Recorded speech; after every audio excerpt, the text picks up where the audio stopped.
नमस्कार साथियों, दोस्तों रोज़ की तरह आज हम फिर एक नए वीडियो लेकर के आए हैं।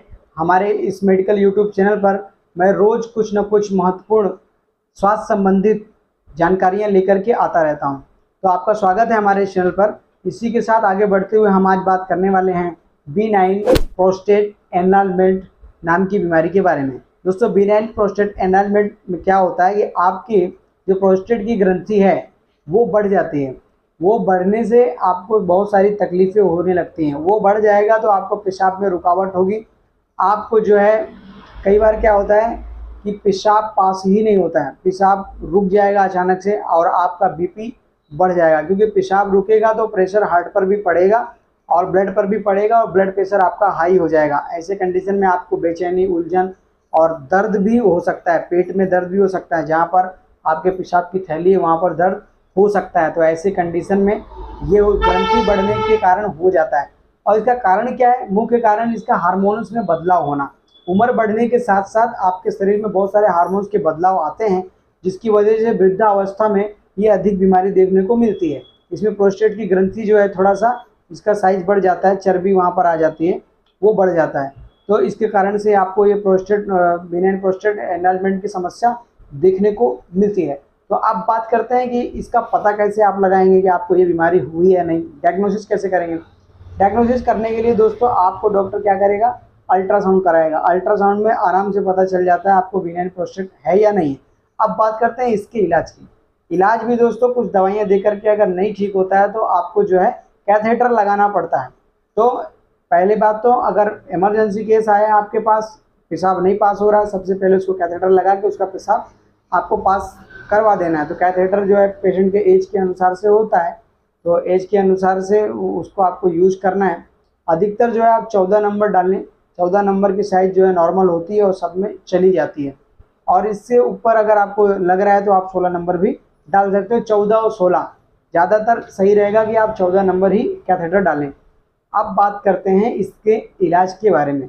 ये इलाज के बारे में कुछ टेबलेट मैं बता रहा हूँ, ये आपको लेना रहता है। टेबलेट यूरीमैक्स 0.4 mg दिन में एक बार, टेबलेट सिप्रोफ्लॉक्सासिन 500 mg दिन में 2 बार, कैप्सूल ओमेप्राजोल 20 mg दिन में 2 बार। ये दवाई आपको कंटिन्यू 7 से 14 दिन आपको खिलाना है पेशेंट को। और यूरीमैक्स लगातार चलता रहेगा। और क्योंकि ये बीमारी सही होने वाली नहीं है, ऑपरेशन के बिना नहीं सही होती है, इसलिए इस दवाई को यूरीमैक्स 0.4 mg अगर आपको आराम रहता है तो इस दवाई को खाते रहना है और कोशिश करना है कि ऑपरेशन को टाला जाए। अगर आपको आराम मिल जाता है तो ऑपरेशन कराने की ज़रूरत नहीं पड़ती है। अब बात करते हैं कि अगर इससे नहीं होता है तो आखिरकार ऑपरेशन कराना ही पड़ता है। ऑपरेशन में बहुत सारे प्रकार होते हैं। कई बार क्या होता है कि जिनको बहुत ज़्यादा समस्या रहती है तो उनमें केवल एक यूरिन का स्टेंट डाल दिया जाता है यूरिन पास होने के लिए, और उनको जो है ऑपरेशन टाल दिया जाता है, ऑपरेशन नहीं कराया जाता था। ऐसे कंडीशन में जब बहुत ज़्यादा दिक्कत होती है तो एक होता है लेप्रोस्कोपिक सर्जरी के द्वारा। लेप्रोस्कोपिक सर्जरी में क्या होता है, छोटा छोटा सा छेद करके जो है वो सर्जरी कर दी जाती है। और एक होता है लेज़र द्वारा सर्जरी भी होती है। तो लेज़र और लेप्रोस्कोपिक में क्या होता है कि ज़्यादा चिड़फाड़ करना नहीं पड़ता है और आसानी से हो जाता है।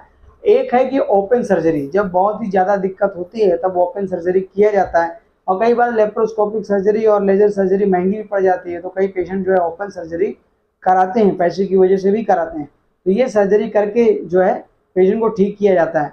और इसमें जो दवाइयाँ होती हैं ना, इसमें अल्फा ब्लॉकर का उपयोग किया जाता है। अल्फा ब्लॉकर दवाइयों से क्या होता है कि आपकी जो पेशाब की जो नली है, जो ग्रंथि है उसकी प्रोस्टेट की, वो उसमें संकुचन जो आ गया है उसको रिलैक्स कर देता है, जिसकी वजह से पेशाब को पास होने में दिक्कत नहीं होती है। तो इसको एक दवा का उपयोग उसमें किया जाता है। तो ये सारी दवाइयों को दे करके डॉक्टर आपको ठीक करने की कोशिश करता है। नहीं ठीक होता है तो ऑपरेशन कराना पड़ता है।